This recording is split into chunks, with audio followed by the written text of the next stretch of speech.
Hey everyone, and welcome. Today we're diving into a hidden pattern, a secret code that connects some of the most powerful stories ever told to the ads you see every single day.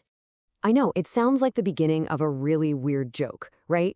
You've got a myth from thousands of years ago, a character from an old novel, and a pair of modern sneakers. But believe it or not, the connection between them is incredibly deep, and it tells us so much about what makes a story really stick with us. So what's the big secret? Well, it turns out they all share this kind of narrative DNA.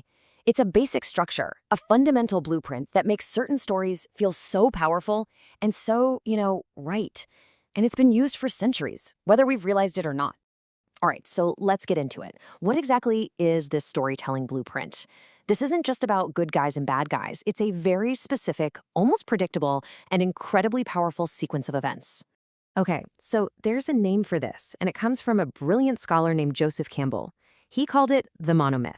See, he studied myths from all over the globe and had this huge realization. They were all basically telling the same story. A hero gets a call to go on an adventure, faces a bunch of challenges, wins some kind of victory, and then comes home completely changed. It's like the master key to understanding myths, legends, and, as we're about to see, a whole lot more. Now, to really see this blueprint in action, we're not going to look at a superhero or a god.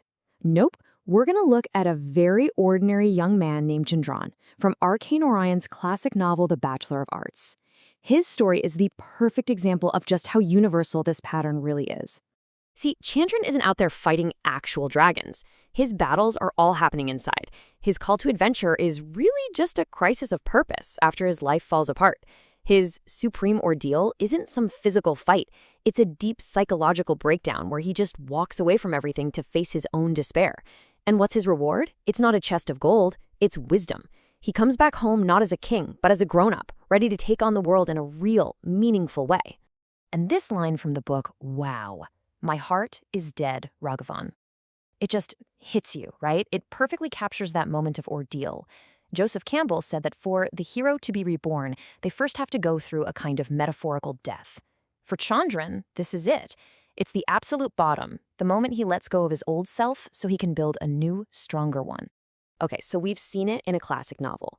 But where does this ancient pattern pop up today? You might be surprised. The answer is literally everywhere, especially in the world of marketing. This old blueprint has become a super modern business strategy. Think about it. There's been this massive shift in how companies talk to us. It used to be all about listing the product's features and telling you the price. But brands figured out that doesn't build a real connection. So now, instead of just selling you a shoe, they sell you a story. A story where you're the hero and their product is what you need for your quest. They've gone from price points to plot points. And this is where things get really fascinating. It's a concept called archetype enactment. The whole idea is that these brand stories aren't just something you watch. They're designed for you to participate in. They invite you to step into the hero's shoes, to live out that journey yourself, which creates this incredibly deep emotional bond. So what's the first payoff for us? It's something called catharsis. You know that feeling, that amazing emotional rush you get when the hero finally wins against all odds? That's it. When you watch that athlete in the commercial push through the pain and succeed, you feel that victory too. And that powerful, satisfying feeling gets connected directly to the brand. But it's not just about feelings, it actually goes even deeper. These stories also tap into something called phronesis. It's a big word, but it really just means moral sense-making. By watching a hero make a tough, principled choice, it makes us think about our own values. So these stories don't just entertain us, they give us little scripts for how to live and help us build our own practical wisdom. Okay, so here is the absolute kicker. The most brilliant part of this whole thing. In modern brand stories, the brand isn't the hero. Not at all. You are. So if you're the hero, what kind of hero are they telling you that you are? Well, brands often pull from what some researchers call the Great 8 heroic traits. They build these narratives where you can see yourself as strong or caring or resilient or inspiring. They're basically selling an idealized version of you back to yourself. This completely reframes the whole casting call of an ad. You, the consumer, are the hero on a mission, whether that's to run a marathon, connect with your family, or just make it through a tough day. The brand steps in as the supernatural aid, kind of like the wise mentor who gives the hero a special tool. And the product? That's the elixir, the magic potion or sword that helps you win. So we've seen just how powerful and really how common this storytelling blueprint is. But, and this is a big but, that power makes you wonder, is it the only story that matters? I mean, let's be honest, the hero's journey is really neat and tidy. It's satisfying, it's got a clear beginning, a middle, and an end. But is life really like that?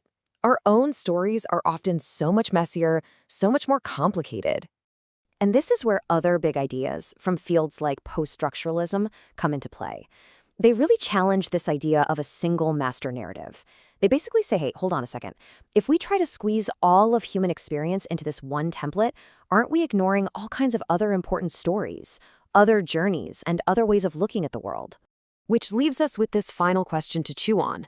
Is the hero's journey a fundamental truth about who we are, a pattern that's hardwired into our human DNA?